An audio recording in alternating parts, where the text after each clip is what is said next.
Bonjour, aujourd'hui nous allons étudier un chapitre, les racines carrées.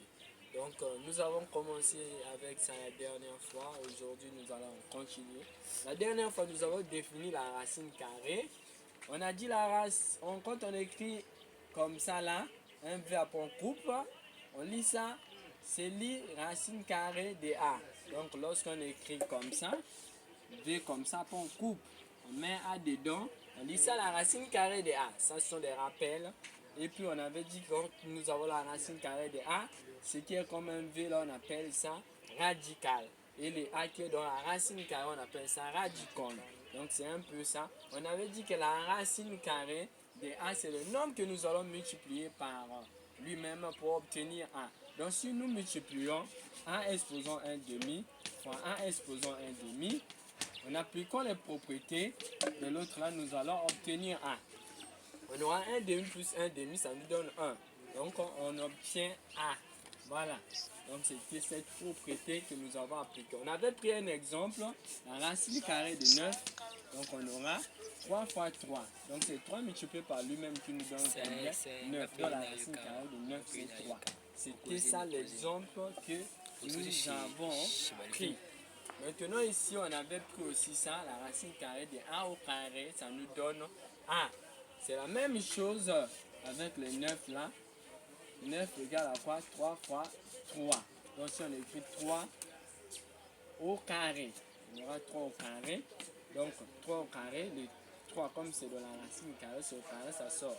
Donc ça donne 3. La racine carrée de A au carré, ça donne ça. Voilà. Ça c'est ce que nous avons essayé de faire la fois dernière.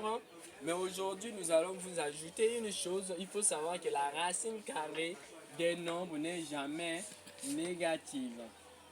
Donc il faut noter bien. Il faut noter bien que la racine carrée de moins A, ça n'existe pas. Parce que quoi, la racine carrée n'est jamais négative. Nous pouvons prendre un exemple ici, là. On peut prendre quelques exemples. La racine carrée de moins 2 n'existe pas. La racine carrée de moins 5 n'existe pas. Voilà, n'existe pas. Donc ça c'est à retenir. Il faut savoir que la racine carrée n'est jamais négative. La racine carrée est toujours positive. Tout comme la valeur absolue. Voilà.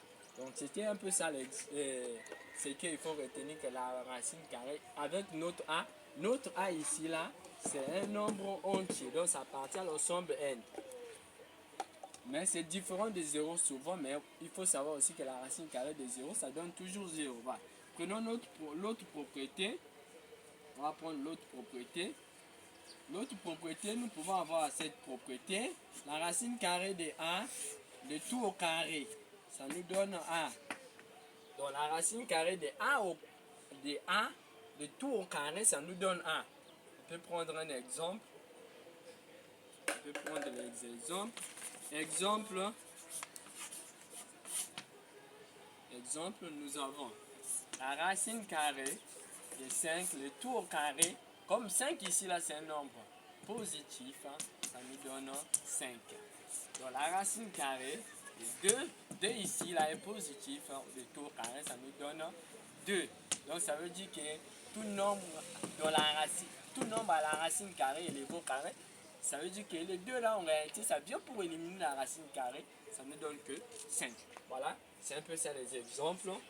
On va continuer aussi avec l'autre formule. On va prendre l'autre propriété. Toujours dans la définition de la racine carrée. Il y a aussi cette propriété-là qui dit que la racine carrée de A au carré, ça donne la valeur absolue de A.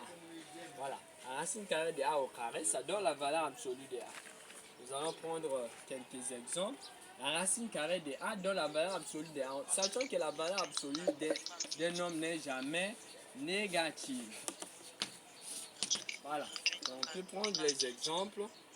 Nous avons par exemple ici A égale la racine carrée de 5 moins racine carrée de 53. Le tout au carré. Voilà. Donc ici là, donc ça donne quoi la valeur absolue? Comme c'est tout ça là, donc on peut considérer que 5 moins racine carrée de 53, c'est 1. C'est élevé au carré. Donc ça nous donne quoi? La valeur absolue de 5 moins racine carrée de 53.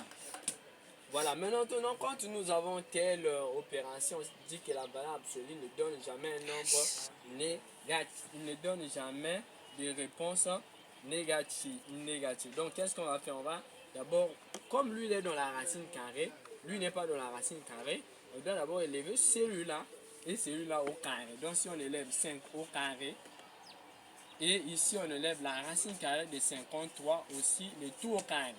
Donc lorsque nous allons élever 5 au carré, ça va nous faire 5 fois 5 qui nous donne combien? 25. La racine carrée de 53, on nous disait quoi ici? Dans la racine carrée de A, le tout au carré, ça nous donne A. Ça veut dire que la racine carrée de 53, le tout au carré, donc c'est comme si nous avons éliminé la racine carrée et les deux. Voilà, donc le 2 vient pour éliminer la racine carrée. Donc on aura ici 53. Maintenant, si nous essayons de comparer 25 avec 53, on constate que 53 est supérieur à 25. Comme c'est ça, donc ça veut dire que si on garde ceci, ça veut dire que ça va nous donner une réponse négative. Maintenant, comment on va faire? On va changer de signe pour que ça nous donne une réponse positive. Donc on va changer de signe, ça sera maintenant moins 5 plus racine carrée de 53. Donc ici on peut écrire A égale. Voilà. Donc nous avons de changer de signe là, ça donne une réponse positive. On peut prendre encore un autre exemple. Petit b, la racine carrée de moins 2 moins racine carrée de 5, le tout au carré. On dit que ici on peut, ici là on remarque bien que c'est la formule de 1 au carré de la racine carrée de 1, le tout au carré, et de 1 au carré. Donc ici, ça donne quoi? La valeur absolue de 1.